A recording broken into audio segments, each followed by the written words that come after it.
Hey guys, welcome back to my channel. So today I wanted to do a first impressions on the Touch in Sol No Poreblem primer. I originally heard of this primer for the first time, I believe it was from Kathleen Lights, and this was probably already a few years ago. But I heard about it from her for the first time, and since her review, I've always been really intrigued to try it.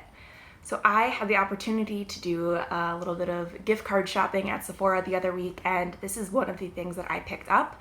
I only have two primers right now. One is, and they're both almost gone. One is a full size that's almost gone, and one is just a little like deluxe size sample.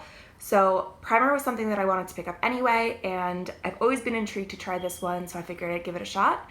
Haven't tried it yet. This will be a first impression and a follow me throughout the day to see, does it really fill in pores? How does foundation sit on top of it? So if you are interested in seeing my first impressions on the No Poreblem primer, just keep on watching. Okay, so the packaging looks like this. It's a really nice glass bottle, which I wasn't really expecting just because, I don't know, it's only $18 at Sephora, and I know only $18 for a primer. You can get it for much more affordable at the drugstore, but for Sephora, $18 seems like a steal. So I don't know, I guess I wasn't expecting like nice weighty packaging because of that. So I have some on my hand. This is what it looks like, just kind of a milky consistency. It doesn't feel, kind of feels like it'd be moisturizing. I'm just going to put some on my skin. It feels interesting. It does feel silicone-y, like it definitely has that the pore filling texture to it, but it doesn't feel overly mattifying. It kind of feels like it's hydrating in a sense, which is weird for a pore filling primer in my experience. But yeah, it feels nice. And the question is, does it actually do anything to my pores? Okay, so this claims to be smoothing and pore covering. So far, I really like the way this feels. It feels like it really has smoothed out my skin a lot, but it doesn't feel drying, which I really like. So I'm looking at my face up close now, and you can definitely still see my pores in this area, and it's not like I expect this to completely take that away. I just don't, I have pores on my face. It's impossible to make it look otherwise, but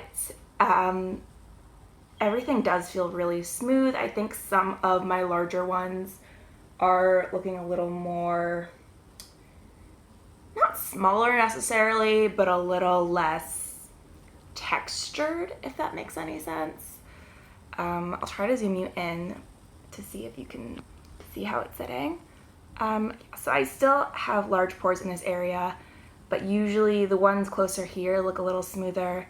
It kind of just feels smoother. And I think makeup is going to sit on top of this really nicely. All right, so I'm going to put on the rest of my makeup and I'll be back in a little bit. All right, I'm back. I have the rest of my makeup on. Right now, the time is around 10:45 in the morning. So I will continue to check in throughout the day and we'll see how this wears. But right now, I think my skin is looking really nice. Right now, I'm wearing the Misha Beauty BB cream. This is a favorite of mine. I wear it all the time.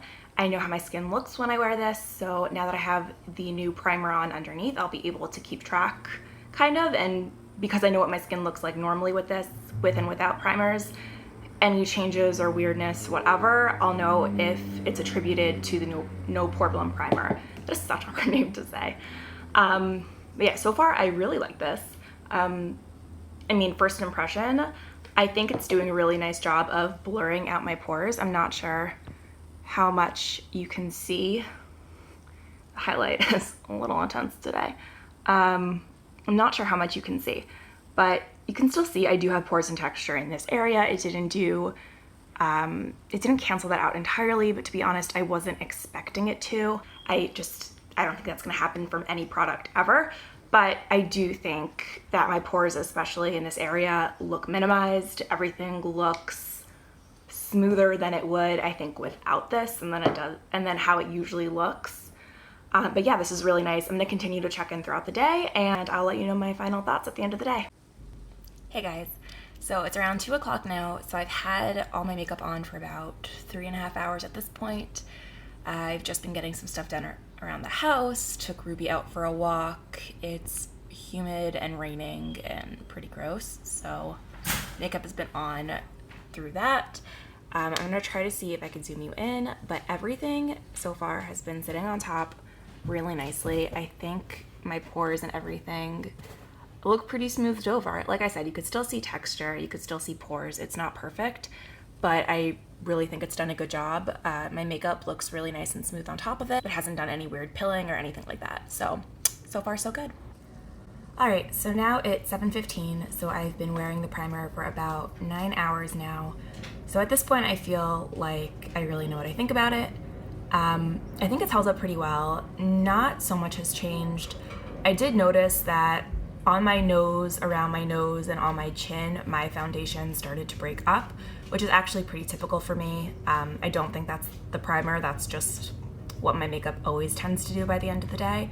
So because of that, I don't think that this primer is particularly geared towards being long wearing, but I do think it did a really nice job at smoothing out my skin and minimizing my pores, especially my bigger pores like around my nose. I think it did a really good job at that. I just don't think it's necessarily going to prolong the life of your makeup. So if you're looking for something that's specifically going to do that, that's probably not this. But overall, I really liked it. I liked the way that it felt. It felt really smoothing and nice going on, and it did have that silicone feel to it, but it wasn't overly drying, it wasn't matte, it didn't do any weird pilling. My makeup went on really smooth over top. So overall, I think it's really good. And like I mentioned before, it's $18 at Sephora, which in Sephora pricing is like a steal. I feel like even drugstore primers at this point are creeping up to be $18. They're not that far behind. So when it comes to that, I think it's something to consider. I don't think you have to go out and buy it right away, but I do think that it does a really good job at essentially doing what it claims it's going to do.